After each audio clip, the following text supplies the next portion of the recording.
YouTube వ్యూయర్స్కు స్వాగతం. ప్రస్తుత భాగంలో శ్రీ మహాలక్ష్మ్యష్టక స్తోత్రం వింటారు.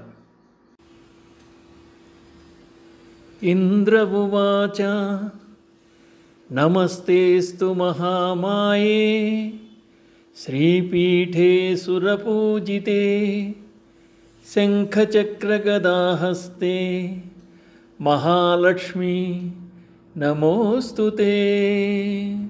మహాలక్ష్మీ నమోస్తుతే. నమస్తే గరుడారూఢే కోలాసురభయంకరీ సర్వపాపహరే దేవి మహాలక్ష్మీ నమోస్తుతే. మహాలక్ష్మీ నమోస్తుతే.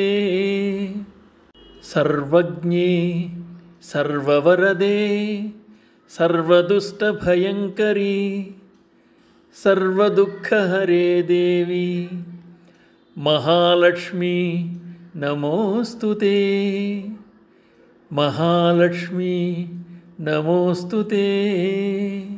సిద్ధిబుద్ధిప్రదే దేవి భుక్తిముక్తిప్రదాయిని మంత్రమూర్తే సదా దేవి మహాలక్ష్మీ నమోస్తుతే. మహాలక్ష్మీ నమోస్తుతే.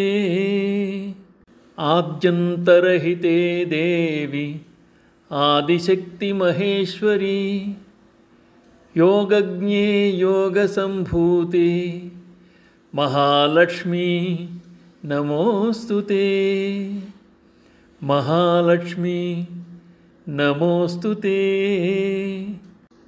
స్థూలసూక్ష్మమహారౌద్రే మహాశక్తిమహోదరే మహాపాపహరే దేవి మహాలక్ష్మీ నమోస్తుతే.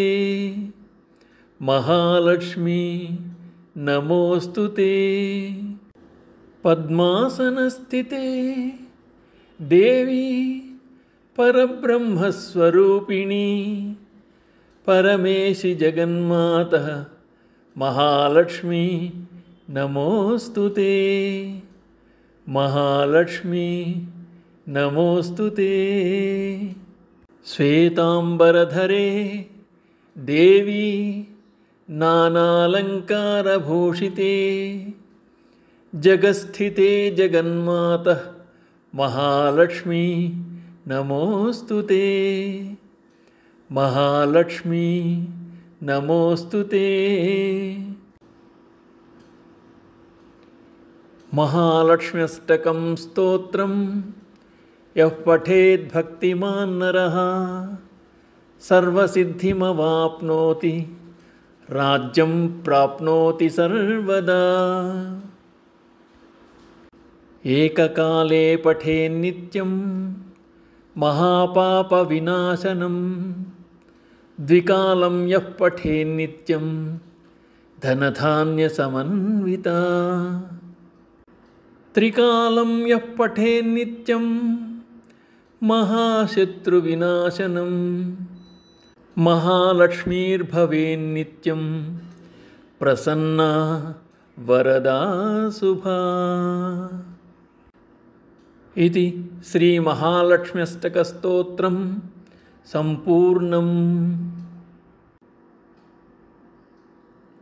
శ్రీమాత్రే నమః. యూట్యూబ్ వ్యూయర్స్కు స్వాగతం.